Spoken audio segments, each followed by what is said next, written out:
Let's move on to the next property, which is if each element of a row or column of a determinant is expressed as a sum of two or more terms, then the determinant can be expressed as the sum of two or more terms. Now what does it mean? More terms, more terms, more terms all time. So now let's understand it with the help of an example what it wants to say. Let's break the property and try to understand each line. It says if each element of a row or a column. So first of all we'll concentrate on row of a determinant. So what I'll do, I'll take a 2 by 2 determinant over here. Let's say 4, 3, 2, minus 1. So this is my determinant. Now if each element of a row. So let me take this row. Now what will I do here? I will try to write 4 and 3 as sum of some other two terms.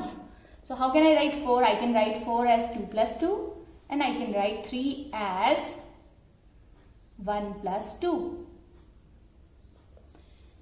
I'll keep the other two elements as it is. Now the property says each element of a row of a determinant is expressed as a sum of two or more elements. Here I have taken two elements, two terms. Then the determinant can be expressed as the sum of these two or more terms. So now it wants to say that this determinant can be written as 2, 2, 1 minus 1 and 2, 2, 2 minus 1. This property says this. It says if all the elements of a row are written as sum of some element, not necessarily same. Over here it has come out to be same. It is not necessary that it should be same. It can be any term, any way it can be written, but still I can break that particular row in terms of determinant. If two terms are there, I can break it as two terms. If three terms are there, I can break it as three determinant. But what is the key point over here? A row. This can be done only and exclusively if a row or a column is written as a sum of two or more terms. If two rows or two columns are written as sum of two or more terms, then we have to follow the same procedure for all the rows or column. So over here let's understand this particular thing first of all. So now if I observe this particular determinant, how do I solve this determinant? It is 2 cross minus 1 minus 2 into 1.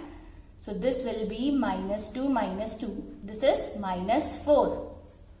And if I solve this, this will be minus 2 into 2, 4. So this will be minus 6 minus 6. So minus 4 minus 6 will give me minus 10. So the answer for these two determinant is minus 10. Let's see what was the answer for the original question. If both the answers are correct, it means I can write this determinant as this. So over here, I will find it as minus 4 minus 6, which is minus 10. So what happened? No magic, it is maths. What happened is, according to the property, given a determinant, if all the elements of a row or a column are written as a sum of two or more terms, then I can always split it into two or more determinants. This will be helpful. You must be wondering why I did not expand it over here. Why did I split it into two? This type of property is helpful in solving certain type of questions which we will encounter later on. So very important property. Again, everybody has to be very careful. I'll tell you how we have to apply this property, but let's just understand what this property says. The same property will hold if we are expanding, if we are doing it along column. So this, I have taken another example. Over here, if I write 4 as 1 plus 3 and minus 2 as minus 1 plus minus 1 and I keep the other row column elements exactly same, then let's see what happens. Again, if I'll break it as this plus sign over here, this as it is and this as it is.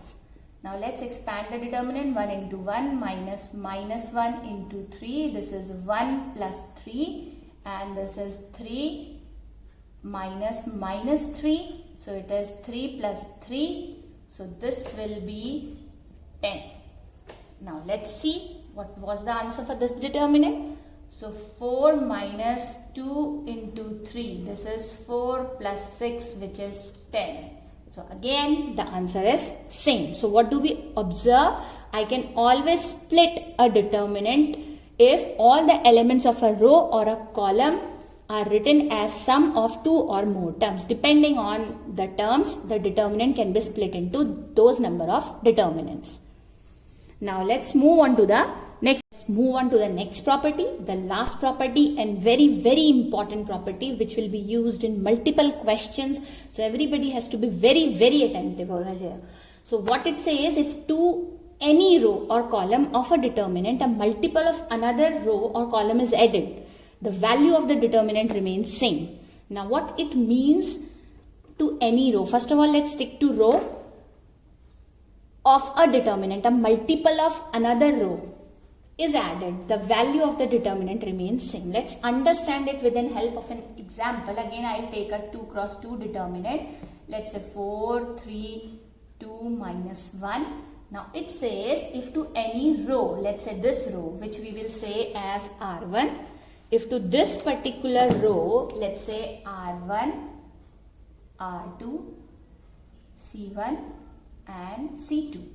If to this particular row, let's say R1, what I am doing is, I am saying R1 is R1 minus R2.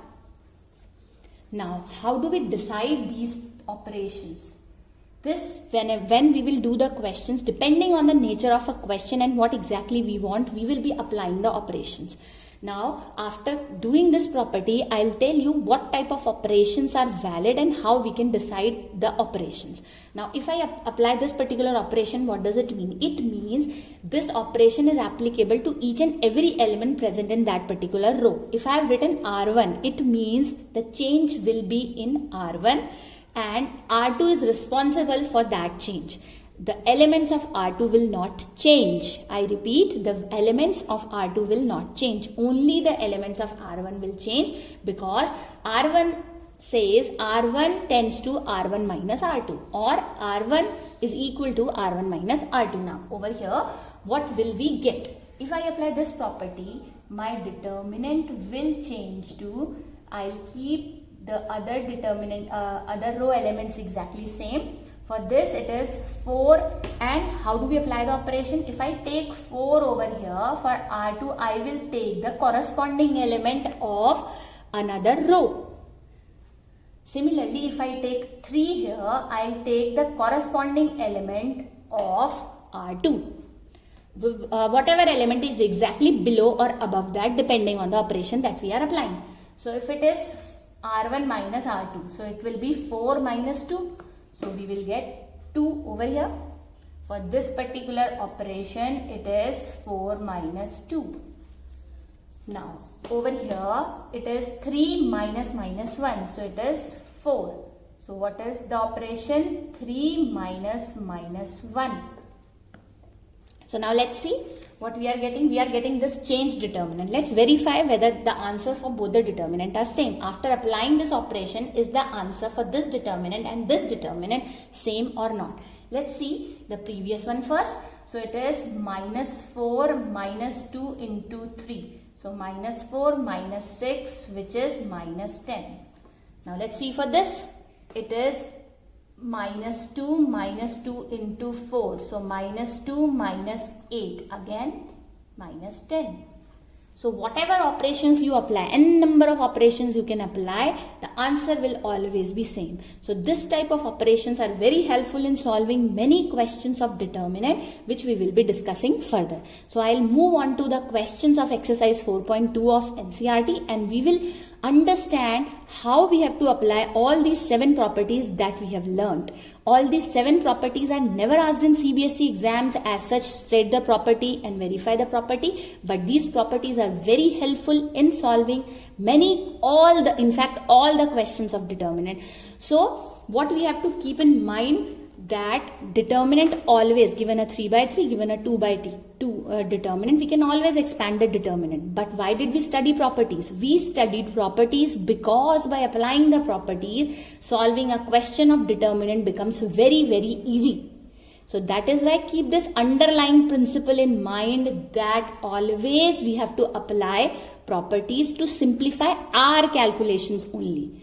To simplify our calculations only, that every student has to keep in mind. I have observed many students getting confused as to why we apply the property, why we have to learn all these properties. It is, first of all, it is for our benefit, and secondly, the question demands so. It is always mentioned in a question in NCERT or in CBSE board. The question is asked using properties of determinant, and most of the time the question is a 4 marker or a 6 marker. So very important topic. You have to understand how we will be applying the property, and this thing you have to keep in mind. The properties are for our simplification, for our easiness, for our way. These are beneficial for us so that we can solve a particular question. Let's move on to the very first question. Now, before attempting a question, try to read the statement which follows the question. It says, using properties of the determinant and without expanding. So these type of questions are generally 1 marker questions where you have to directly apply the property and prove a particular result.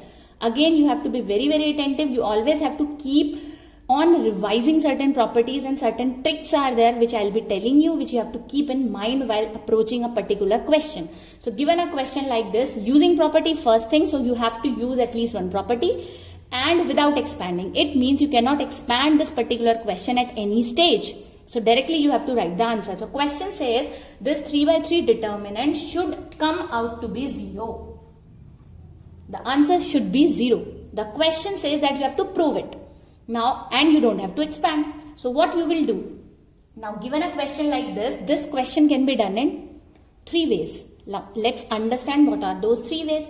The first way is, I can recall my 6th property that we did, which is, if any row or column is written as the sum of certain terms, over here sum or difference of certain terms. So over here it is written like this. So I can split my determinant into 2 determinants. So let's see how it helps. So what I can do is, I can write it as this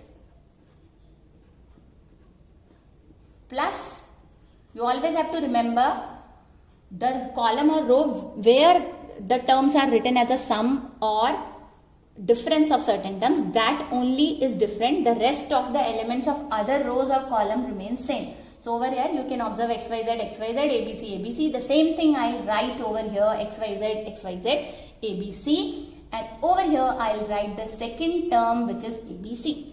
Now try to recall. The moment a question asks you to prove that the determinant is 0, the certain properties which helped us to prove that the determinant is 0 should automatically come to your mind. Now, what were those properties? The properties were, if all the elements of a determinant are 0, the determinant is 0, which cannot be applied over here.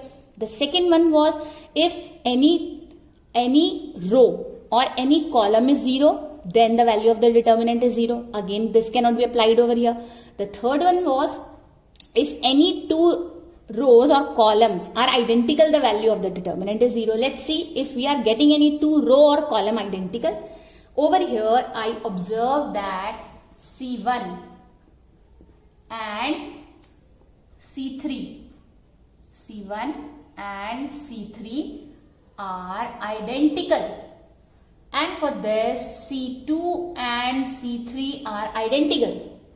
So automatically the value for this determinant and this determinant becomes 0. So overall the answer is 0. And again, what did we do? We applied 2 properties. If it is a 1 marker question, no need of writing the property. We can simply write by property these 2. We will simply write, since C1 and C3 are identical for this particular thing, and C2 and C3 are identical for this particular thing. We'll write the property in brief. Okay.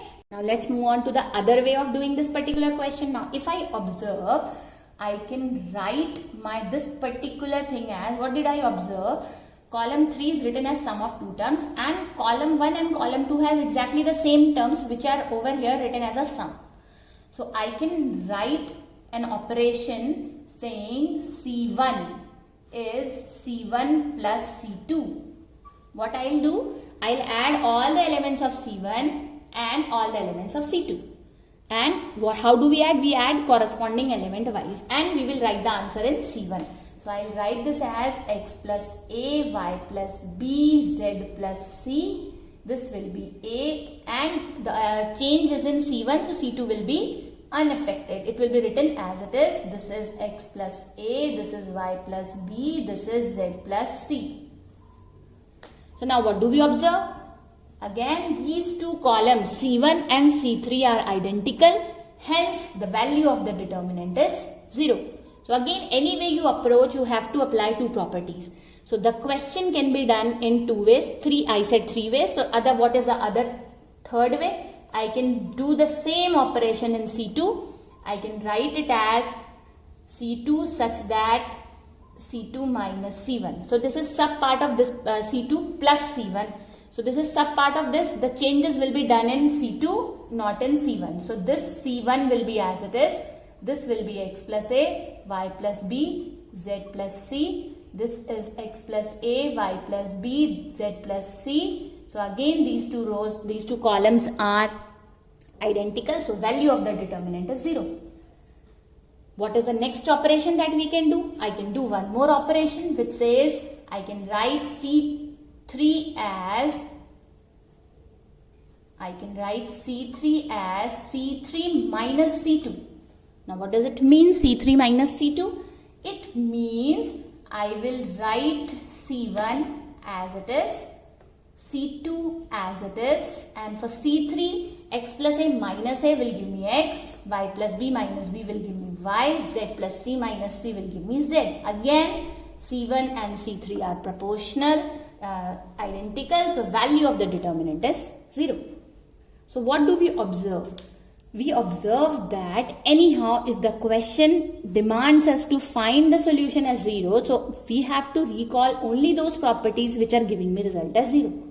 Now the next question, we will do question number 4 first, and then we will move on to question number 2 and 3. Again, what do we observe here?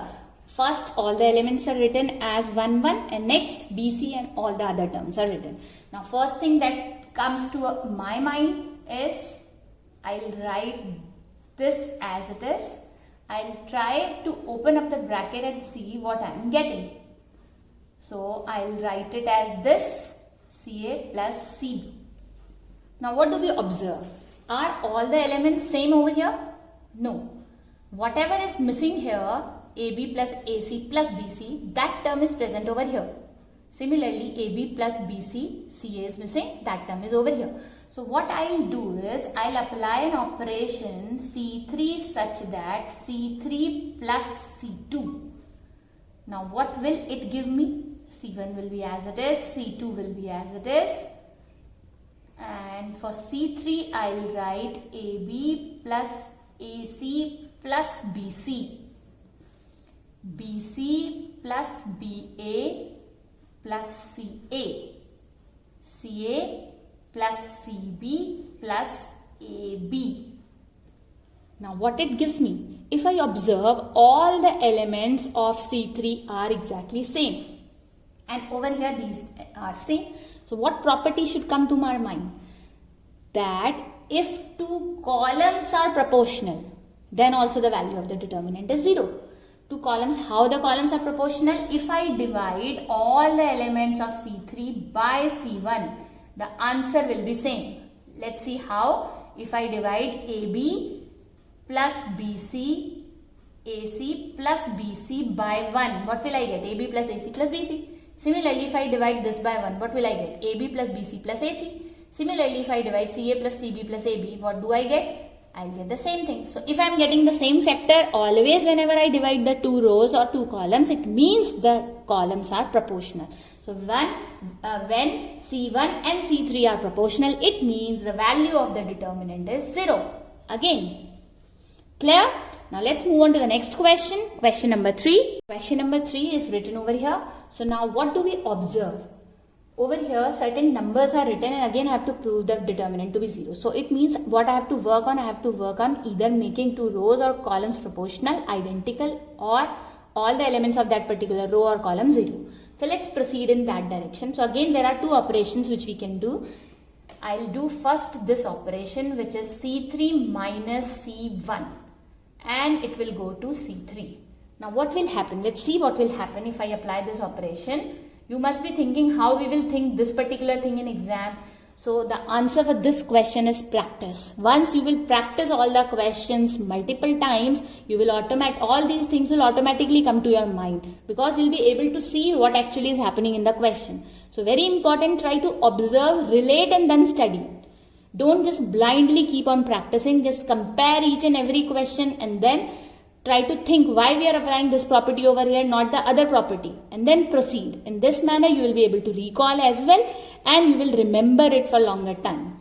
So what I will do, I will write C1, I will write C2, and for C3, it says C3 minus C1. So 65 minus 2 will give me 63, 75 minus 3 will give me 72, 86 minus 5 will give me 81. So now what do you observe over here?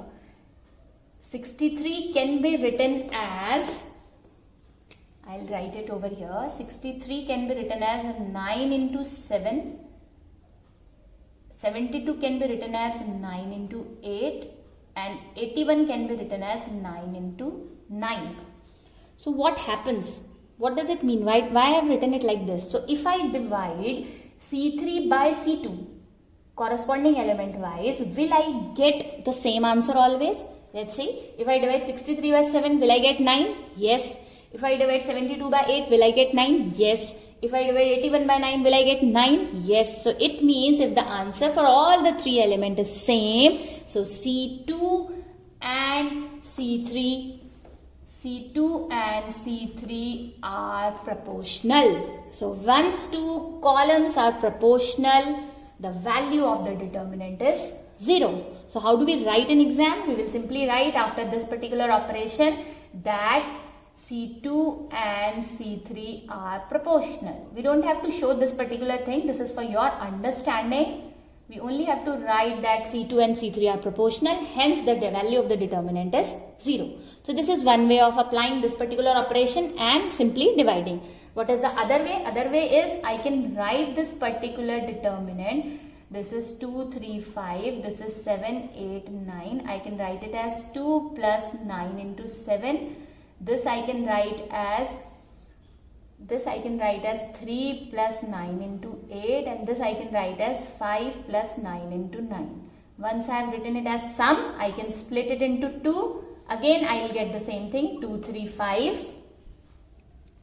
7, 8, 9. 2, 3, 5. And what will be the second determinant? It will be 2, 3, 5, 7, 8, 9. This will be 9 into 7, 9 into 8 and 9 into 9. So what do you observe? Over here C1 and C3 are proportional. Over here C2, these two are identical and C2 and C3 are proportional. So again the value of the determinant is 0. So I am doing similar type of questions so that you are able to relate to the property where the value of the determinant is 0. I think these 3 questions are clear. Question number 1 where again the value of the determinant was 0. Question number 3, question number 4. In all these 3 questions we are applying the same property. So try to relate and then study. Now let's move on to the next question which is question number 2. Let's move on to next question number 2. So what do we observe over here? All the terms are written as difference of the same terms. Only 3 terms are here, A, B and C, and they are written as difference of the terms among themselves. So what do we observe? If I have to prove 0, I have what is the strategy that I'll adopt? I'll either make 2 columns, 2 rows, identical, proportional, or all the elements of a particular row or column 0. So since the terms are written as difference, so what I observe, if I add these 2, just observe. If I add all these terms here, if I add all these terms of R1 here, what will I get something? Let's see. A minus B plus B minus C plus C minus A. B and B will get cancelled, C and C will get cancelled, A and A will get cancelled. So I'll get 0. So what it means? It means I can apply any of these operations.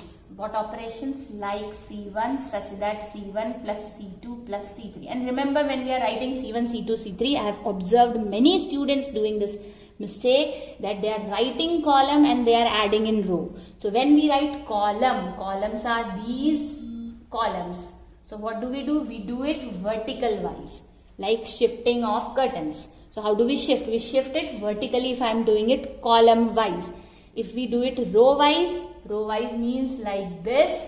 So what do? We move upward or downward. Remember this thing, if we are doing it column wise, we shift vertically. If we do row wise, we shift upwards and downwards. Remember this very clearly. So what I have written is C1 such that C2 plus C3. So what I am doing, I am adding all the elements of column 2, column 3 in column 1. So column 2 and column 3 will have no change, and column 3 will be written as sum of all these. So what sum did we observe over here? That if I add up everything, I'll write it as A minus B plus B minus C plus C minus A. This as B minus C plus C minus A plus A minus B, C minus A plus A minus B plus B minus C, and other terms as it is B minus C, C minus A minus B, C minus A minus B, B minus C. So what do we observe? Over here, B and B will get cancelled, C and C will get cancelled, A and A will get cancelled. Similarly, over here, so everything is getting cancelled. If everything is getting cancelled, what does it mean? All the elements of this particular column will become 0. So once all the element of that particular row becomes 0, so the value of the determinant automatically comes out to be 0. The rest elements will be same no matter what these elements are. If all the elements of a particular column or row are 0, it means the value of the determinant is 0. So over here we will say all the elements of column 1 are 0, hence the value of the determinant is 0. So if we try to recall all these 4 questions that we have discussed just now, we have, if the result we know is 0, so we have worked on those properties only which are giving me result as 0. So this is the very important point that you have to remember. If the value of the determinant is coming out to be 0, you have to think of only those properties which are giving me the result as